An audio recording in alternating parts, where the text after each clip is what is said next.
Selamat siang anak-anak semuanya. Hari ini kita akan belajar PPKN bersama saya Ibu Fani. Pada hari ini kita akan belajar tentang KD 3.6 yaitu memperkuat komitmen kebangsaan. Nah, pada materi ini kita akan belajar yang pertama yaitu semangat dan komitmen yang dimiliki oleh para pendiri negara.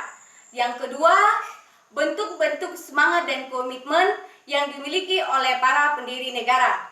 Dan yang ketiga yaitu kita akan belajar tentang upaya yang dilakukan atau bentuk penerapan yang adik-adik akan lakukan setelah mempelajari semangat dan komitmen yang dimiliki oleh para pendiri negara ini.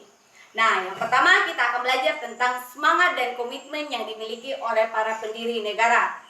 Nah, pertama adik-adik harus tahu apa itu semangat dan komitmen. Semangat adalah dorongan dari hati yang kuat untuk mencapai keinginan atau hasrat tertentu. Sedangkan komitmen adalah sikap dan perilaku untuk menggapai harapan dan cita-cita dengan sungguh-sungguh, ya. Nah, hari ini kita akan melihat dua tokoh nasional Indonesia yang memiliki semangat dan komitmen kebangsaan. Yang pertama kita akan belajar dari salah satu tokoh yang pertama yaitu Bapak Insinyur Soekarno. Bapak Insinyur Soekarno ini dikenal juga sebagai Bapak Proklamator Kemerdekaan Indonesia. Nah, pada tanggal 4 Juli tahun 1927, Bapak Insinyur Soekarno ini mendirikan Partai Nasional Indonesia. Pada tanggal 30 bulan 12 1929, Bapak Insinyur Soekarno ini ditangkap oleh Belanda, kemudian dipenjara di salah satu penjara di Bandung namanya Benci Bandung, dituduh karena melakukan pemberontakan terhadap Belanda. Pada tahun 1930 akhirnya dia dipindahkan ke penjara Sukamiskin Bandung.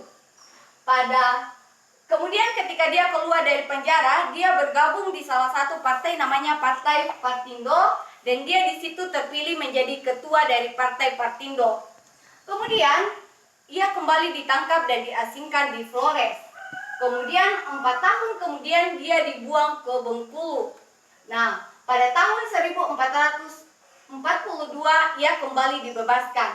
Nah, setelah kembali lagi agresi Belanda militer kedua pada tahun 1948, ia kembali ditangkap oleh Belanda, kemudian diasingkan di Bukit Manumbing, Bangka bersama dengan tokoh-tokoh Indonesia, tokoh-tokoh nasional Indonesia lainnya. Salah satunya yaitu Bapak Muhammad Hatta.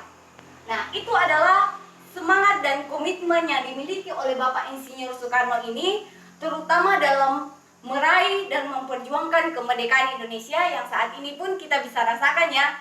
Nah, yang kedua kita akan belajar yaitu Bapak Muhammad Hatta. Seperti apa semangat dan komitmen yang mereka miliki? Ya, Bapak Muhammad Hatta ini merupakan pertama pada tahun 1916 ia terpilih menjadi bendahara di Jong, Sumatera Bon. Kemudian pada tahun 1921 ia mendirikan salah satu organisasi namanya Indische Vereniging, kemudian berubah nama menjadi Organisasi Perhimpunan Indonesia.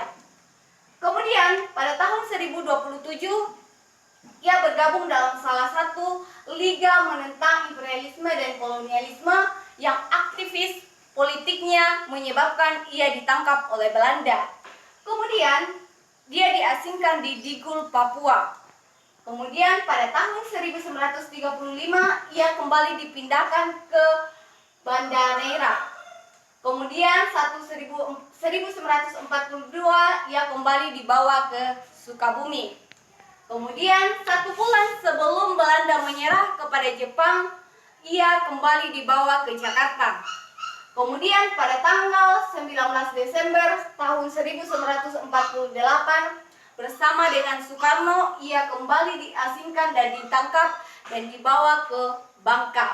Nah, itu adalah dua tokoh nasional Indonesia yang kita sudah lihat. Adik-adik semua sudah dengarkan bagaimana semangat komitmen yang mereka miliki, ya. Nah, Kemudian kita akan masuk dalam indikator yang kedua, yaitu seperti apa bentuk-bentuk semangat dan komitmen itu, terutama yang akan ditujukan oleh para pendiri negara. Pertama kita akan belajar tentang periode pertama. Periode pertama ini dikenal sebagai masa sebelum pergerakan nasional, yaitu adapun semangat dan komitmen kebangsaan yang dimiliki. Pertama, yaitu terciptanya kerajaan yang merdeka dan berdaulat. Nah, mungkin anak-anak semua bertanya, kok bisa ya bukan negara yang merdeka dan berdaulat, kok kerajaannya merdeka dan berdaulat? Nah, kerajaan, kenapa ibu mengatakan kerajaan? Karena masa sebelum pergerakan nasional Indonesia ini ada dua kerajaan yang ada di Indonesia, yaitu kerajaan Hindu-Buddha dan kerajaan Islam, ya. Makanya ibu mengatakan kerajaan yang merdeka dan berdaulat. Kemudian yang kedua yaitu munculnya nilai-nilai juang, kesadaran akan harga diri, kemudian terciptanya kerukunan antar umat beragama. Nah, periode kedua dan ketiga itu yaitu periode masa pergerakan nasional Indonesia dan masa proklamasi kemerdekaan Indonesia. Dan untuk semangat dan komitmen yang dimiliki, ibu akan memutarkan video seperti ini.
Nah, itulah video tadi akan periode kedua dan ketiga ini. Luar biasa pergerakan para pendiri luar biasa semangat dan komitmen yang dimiliki oleh para pendiri negara kita ya.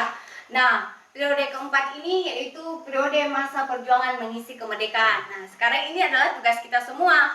Seperti apa bentuk dan semangat komitmen kita dalam mengisi kemerdekaan Indonesia ini. Mungkin kita sudah tidak mengalami lagi perlawanan secara fisik, tetapi yang mengancam kebangsaan, yang mengancam akan negara kedaulatan Republik Indonesia saat ini yaitu ancaman dalam negeri sendiri dan ancaman dari luar. Ancaman dalam negeri itu sendiri misalnya korupsi, kemudian pergaulan bebas, narkoba. Sedangkan ancaman dari luar itu sendiri misalnya pelanggaran wilayah, kemudian sabotase dan lain-lain ya. Nah, pada tahap yang terakhir ini Ibu akan menjelaskan tentang wujud perilaku semangat komitmen yang dimiliki oleh setiap negara, setiap kita semua, dan kita akan terapkan dalam kehidupan kita sehari-hari. Yang pertama, kita harus memiliki sikap cinta tanah air. Yang kedua, rela berkorban. Dan yang ketiga, membina persatuan dan kesatuan. Dan yang keempat yaitu memiliki pengetahuan budaya dalam mempertahankan negara kesatuan Republik Indonesia. Nah, itu adalah bentuk semangat dan komitmen yang kita akan terapkan dalam kehidupan sehari-hari. Nah, demikianlah pembelajaran kita pada saat ini. Semoga apa yang Ibu jelaskan kita bisa melakukan terutama dalam mengisi kemerdekaan negara Indonesia. Semangat dan komitmen pun kita akan wujudkan terutama dalam melawan COVID-19 ini. Semoga kita terus semangat, komitmen, bertahan terutama dalam melawan virus corona ini. Terima kasih. Kayaknya